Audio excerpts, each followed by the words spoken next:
Oedd hi'n fraint mawr cael yng ngofyn i feirniadu y gystadleuaeth ffotograffiaeth cynradd ar gyfer Eisteddfod Caerdydd eleni. Ac oedd safon y gystadleuaeth yn uchel iawn, mae rhaid i mi ddweud. Ond pwy oedd ar y brig?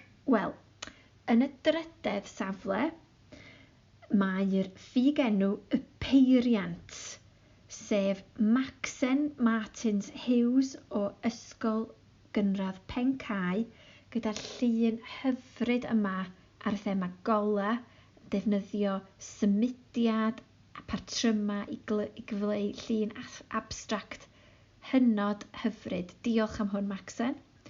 Yn yr ail safle, mae Tiago Cantero Warren, hefyd o Ysgol Pencau, yr ffigenw Ciwis Hir. Mae yna lun hyfryd fan hyn, yn dangos dymder ac amrywiaeth o oleadau, hyd yn oed cil y drws. Llun sy'n dweud stori, cyfleu naws, ychydig yn arswydus. Da iawn ti, Tiago.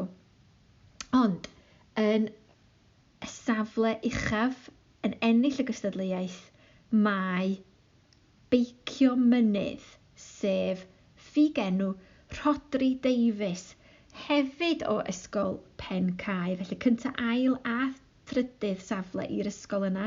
Llongyfarchiadau mawr i ti, Rodri, am lun arbennig iawn.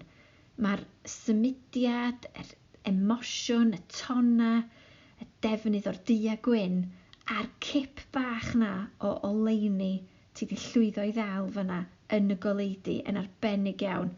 Mae angen i ti fframio hwn, Rodri. Llongyfarchiadau mawr i tri ohonoch chi, ac i bawb arall nath gystadlu hefyd. Diolch o fawr iawn.